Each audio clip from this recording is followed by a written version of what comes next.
Hello, आज हम लोग एक एक्सपेरिमेंट देखते हैं। क्लास 12 फिजिक्स रे ऑप्टिक्स का ये एक्सपेरिमेंट है। जैसे ट्रैवलिंग माइक्रोस्कोप, ये ट्रैवलिंग माइक्रोस्कोप है।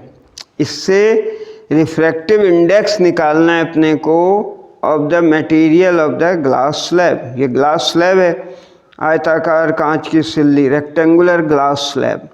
तो ग्लास है, कांच है, इसका रिफ्रैक्टिव इंडेक्स निकालना है ग्लास का with the help of device. ये है ऑप्टिकल इंस्ट्रूमेंट जिसको बोलते हैं माइक्रोस्कोप, एंड स्पेशली ये कहलाता है ट्रैवलिंग माइक्रोस्कोप। ठीक, तो इसके बारे में अपन, ये भी माइक्रोस्कोप है, सेम है, इसको देखो, है ना। तो इसमें एक स्केल है, ये this one horizontal scale, main scale, और ये है this one vernier scale. Vernier scale ये है मेन स्केल, है ना। और यहाँ भी है उसी तरह का vernier scale, main scale. Actually अपने को इस रीडिंग की ज़रूरत पड़ेगी। ये माइक्रोस्कोप है। माइक्रोस्कोप में ऑब्जेक्टिव आईपीस होता है, जिधर से हम देखते हैं ये आईपीस है, कॉन्वेक्स लेंस। एक्चुअली एक कॉम्बिनेशन ऑफ लेंस का यूज होता है एक लेंस की बजाय, to minimize the achromatic aberration, है ना। एक्रोमेटिक कॉम्बिनेशन यूज किया जाता है to minimize the chromatic aberration. Colour दिखता है इमेज इसके लिए, है ना। तो कॉम्बिनेशन ऑफ लेंस यहाँ है, यहाँ भी लेंस है ना। इसको बोलते हैं आई पीस, और ये ऑब्जेक्ट की ओर है तो इसको बोलते हैं ऑब्जेक्टिव। तो ऑब्जेक्टिव एंड आई पीस, और इसको इससे मूवमेंट दे सकते हैं। ये मूव करा है अपन ने, ऊपर नीचे मूव होगा ये, है ना। यहाँ से ये फिक्स होता है, चाहे ये मोशन देना हो तो ये इससे इसको फिक्स कर दिया तो अब ये मोशन नहीं होगा। फिर उसी तरह ये अगर फिक्स है तो ऐसे इसको अपन मोशन हॉरिजॉन्टल नहीं दे सकते। यदि इसको लूज कर दिया, अब ऐसे हॉरिजॉन्टल मोशन इसको दे सकते हैं। That's why the name travelling. ये माइक्रोस्कोप ट्रैवल कर सकता है, एक जगह से दूसरी जगह जा रहा है। माइक्रोस्कोप तो यही है, combination of lenses, objective and eyepiece fitted in a tube. ये हुआ। या अगर इसको मैंने टाइट कर दिया तो स्लाइट मूवमेंट फिर इससे दे सकते हैं। स्लाइट मूवमेंट देख सकते हो, यहाँ बहुत धीरे धीरे मूवमेंट हो रहा है, स्लाइट मूवमेंट। स्लाइट मूवमेंट दे रहे हैं, ये टाइट है तो स्लाइट मूवमेंट होगा, ठीक है। उसी तरह ये वर्टिकल मूवमेंट, वर्टिकल देने के लिए इधर स्क्रू लगा है, इसको अगर मैंने लूज कर दिया तो ईजिली ऊपर नीचे ले जा सकते हैं। और यदि इसको टाइट कर दिया इधर से तो फिर फाइन एडजस्टमेंट इससे होगा। यहाँ देखो, ये वर्नियर पर फोकस करो, पता लगेगा, है ना। ये ऊपर आएगा या स्लाइटली नीचे जाएगा। तो फाइन एडजस्टमेंट के लिए इसका यूज करते हैं।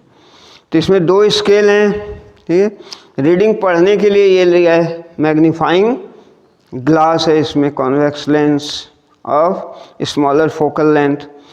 तो इससे क्या होगा, रीडिंग अपन आराम से देख सकते हैं। ये वर्नियर है, ये मेन है। रीडिंग पढ़ने के लिए इसका यूज किया जाता है। अपने आँख से, नेकेड आई से नहीं दिखे तो मैग्नीफाइंग ग्लास से देखते हैं, ठीक है। तो सबसे पहले इस इंस्ट्रूमेंट का, जो ये माइक्रोस्कोप है, ट्रैवलिंग माइक्रोस्कोप, इसका लिस्ट काउंट निकालना है अपने को, है ना। जैसे वहाँ निकालते थे, वर्नियर वाला प्रैक्टिकल किया हुआ 11th में, वर्नियर स्केल या स्लाइड कैलिपर्स। तो वर्नियर एंड मेन स्केल जहाँ रहता है वहाँ पर लिस्ट काउंट निकालते हैं सबसे पहले। तो लिस्ट काउंट के लिए यहाँ देखो, इसको मैंने लूज कर दिया, इसको इधर ले आया, दोनों का 0 0 से मिला दिया, है ना, लाइक दैट। 0 0 से मिल गया, ठीक है। वर्नियर का 0 और मेन का 0। अब वर्नियर में देखो कितने डिवीजन है, 20, 30, 40, 50 डिवीजन है। ये सब पॉइंट का रीडिंग नहीं देखना है। टोटल नंबर ऑफ डिवीजन्स कितने हैं वर्नियर में, दैट इज 50। ये काउंट करो, 50 डिवीजन है। और मेन स्केल का ये डिवीजन है नीचे, है ना। तो ये मेन स्केल का डिवीजन है और ये वर्नियर का। अब दोनों को गौर से देखो तो 50 वर्नियर स्केल डिवीजन कोइंसाइड कर रहा है 49 मेन स्केल डिवीजन से। यानी मेन स्केल डिवीजन ये जो है, इसका जो डिवीजन है, दो के बीच का जो गैप है डिवीजन के बीच, ये थोड़ा सा ज़्यादा है इससे, वर्नियर से, है ना। तो 50 vernier scale division is equal to 49 main scale division. तो लिस्ट काउंट सबसे पहले अपन निकालते हैं इस इंस्ट्रूमेंट का। तो हम लोग लिस्ट काउंट निकालते हैं, that is 50 vernier scale division is equal to 49 main scale division, ऐसा है।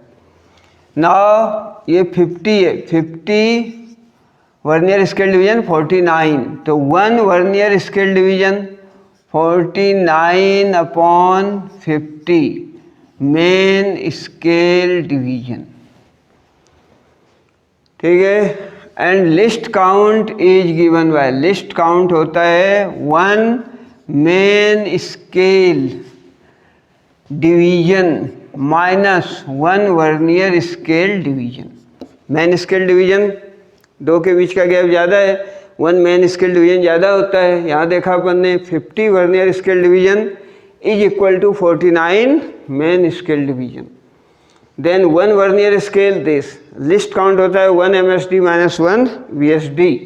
तो 1 MSD 1 VSD 49 अपॉन 50 क्या MSD मेन स्केल डिवीजन, और ये हो गया 50 minus 49 1 upon 50 main scale division, and 1 division is 1 upon 20 centimetre.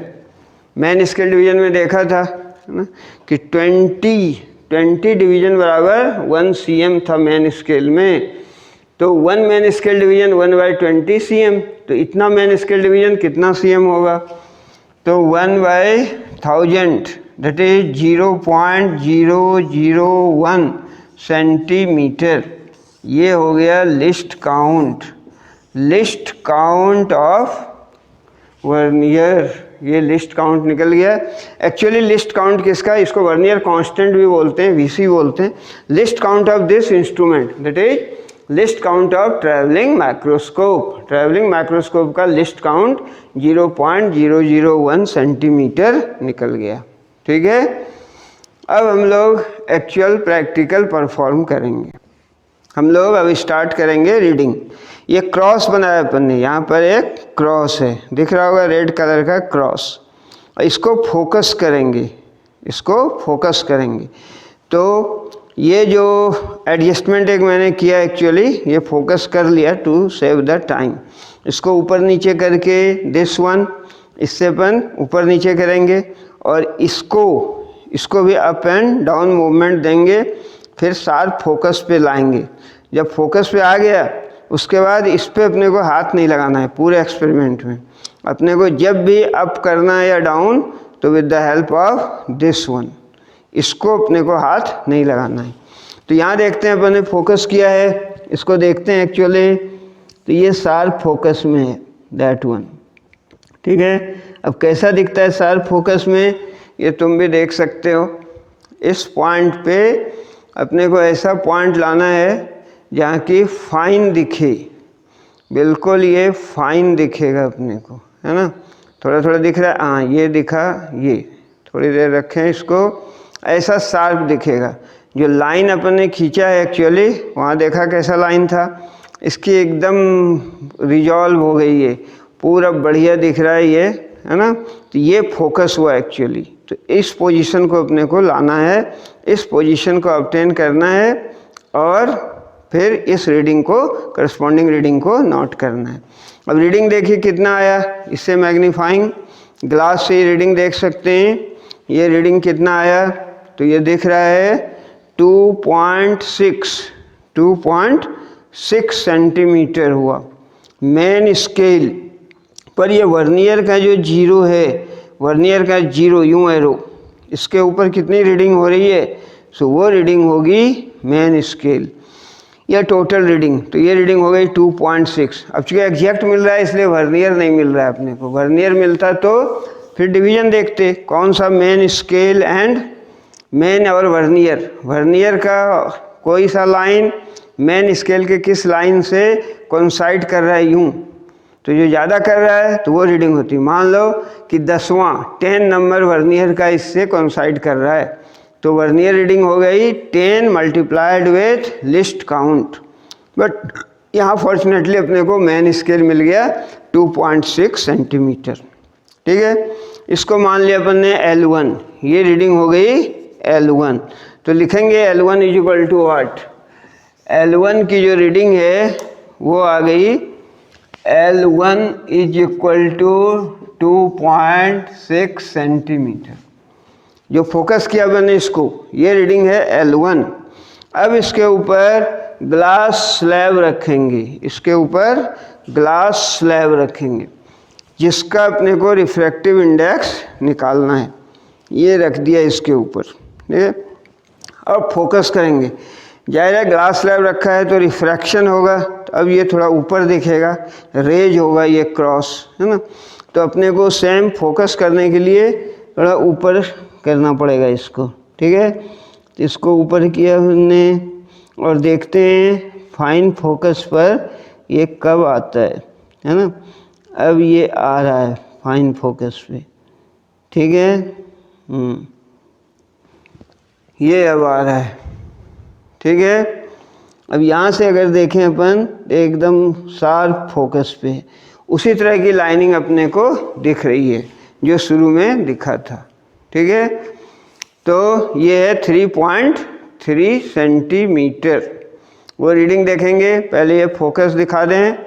ये जो फोकस मिला अपने को ये है, ये अपने को फोकस दिख रहा है, दैट वन। तो इस तरह से अपने को ये फोकस दिखेगा। ठीक है, तो ये एक रीडिंग हो गई, इसको बोल रहे हैं L2। जब ग्लास स्लैब रख दिया तो रेज हो गया, तो ये हो गया कितना रीडिंग, 3.3 सेंटीमीटर। तो ये रीडिंग अपन ने लिख लिया 3.3 सेंटीमीटर। अब अपने को L3 निकालना है, L3 यानी इसके ऊपर अब लाइकोपोडियम पाउडर डालते हैं। ये लाइकोपोडियम पाउडर है, लाइकोपोडियम पाउडर ये बहुत फाइन होता है ना, ये पाउडर बहुत फाइन है, इसलिए इसका यूज किया जाता है स्पेशली, है ना। ग्लास स्लैब के ऊपर इस पाउडर को रखेंगे, यूँ देंगे और फिर इस पाउडर को फोकस करेंगे, है ना। तो और फिर वो रीडिंग लेंगे, वो रीडिंग अपने को L3 देगा। बट हर जगह ये पाउडर अवेलेबल नहीं होता लैब में, इसलिए मैंने दूसरा एक इजी मेथड लिया है, दैट इज ये जो ग्राफ पेपर दिख रहा है इसको अपन रखेंगे कागज़ के, ये ग्लास स्लैब के ऊपर ये रख दिया। अब इसको फोकस करेंगे हम लोग, ये जो ग्राफ रखा इसको फोकस करेंगे, तो ये अपने को L3 रीडिंग देगा, यानी अपने को ये रीडिंग लेना है, ये ऊपर वाली। तो नीचे ले लिया अपन ने क्रॉस को L1, फिर ग्लास स्लैब रखा, वो रीडिंग L2 आ गया, है ना, रेज हुआ थोड़ा फिगर। अब ये रखा और एकदम ग्लास स्लैब के ऊपर किसी पॉइंट को फोकस करना है, तो इसके लिए अब हम लोग इस ग्राफ पेपर को फोकस करेंगे। ठीक है, तो ये अभी फोकस नहीं हो रहा है, थोड़ा इसको रेज करना पड़ेगा, है ना। तो इसको लूजन किया अपन क्योंकि थोड़ा उठाना पड़ेगा ये। अब फोकस करने की कोशिश करेंगे अपन, है ना, जो कि फाइन पॉइंट्स मिल जाए, तो इसी से करना है, उसको तो अपने को डिस्टर्ब नहीं करना। ठीक है, तो इससे अपन फोकस करेंगे। दिस वन हो रहा है, कुछ पॉइंट मिल रहे हैं, आ रहा है ना। तो फाइन फोकस में देखना है अपने को, है ना। ये पॉइंट्स मिल रहे हैं, ठीक है, तो ये रीडिंग अपने को लेना है। ठीक, ये फोकस भी देख लो, ये ग्राफ पेपर, इसके जो स्क्वायर्स हैं ब्लू कलर में, ग्रीन कलर, तो उसको अपने को फोकस करना है। तो ये जो वैल्यू देगा अपने को देगा L3, ये जो वैल्यू देगा ये L3। ग्राफ पेपर को फोकस किया मैंने, उसकी लाइन एकदम क्लियर दिख रही है ना। छोटी छोटी लाइन थी पतली, वो इतनी फाइन दिख रही है थोड़ी, है ना। तो ये फोकस हो गया पूरा पेपर, ग्राफ पेपर को फोकस किया इस पोजीशन में, ठीक है। ये रीडिंग L3 देगा और ये रीडिंग कितनी है, ये रीडिंग है 4.7 सेंटीमीटर, 4.7। तो यहाँ लिख दिया अपन ने L3 इज 4.7। अब रिफ्रैक्टिव इंडेक्स के लिए फार्मूला होता है, refractive index is given by refractive index n is equal to real depth upon apparent depth, वास्तविक और बटे आभासी, real depth upon apparent depth. तो रियल डेप्थ कितनी है, रियल डेप्थ निकलेगा L3 minus L1, L3 minus L1, ये देगा real depth. L3 minus L1, L1 था क्रॉस को जब अपन ने फोकस किया था शुरू में, और L3 फाइनली जब ग्लास स्लैब के ऊपर ग्राफ पेपर रख के फोकस किया। तो L3 माइनस L1 ये देगा अपने को real depth upon apparent L3 minus L2, L3 minus L2 ये देगा अपने को अपरेंट डेप्थ। तो अब दिस माइनस दिस करो, 4.7 माइनस 2.6 2.1 हो गया, divided by L3 minus L2 this one, तो हो गया 1.4, दैट इज 3/2, दैट इज 1.5, यानी जो n का वैल्यू निकला refractive index of the material of the prism, that is जो ग्लास है, ग्लास का रिफ्रैक्टिव इंडेक्स निकला अपने को 1.5, जो कि लगभग एक्यूरेट है। 1.5 ग्लास का होता है, फ्लिंट ग्लास, क्रोन ग्लास थोड़ा सा वेरी करता है दोनों, बट 1.5।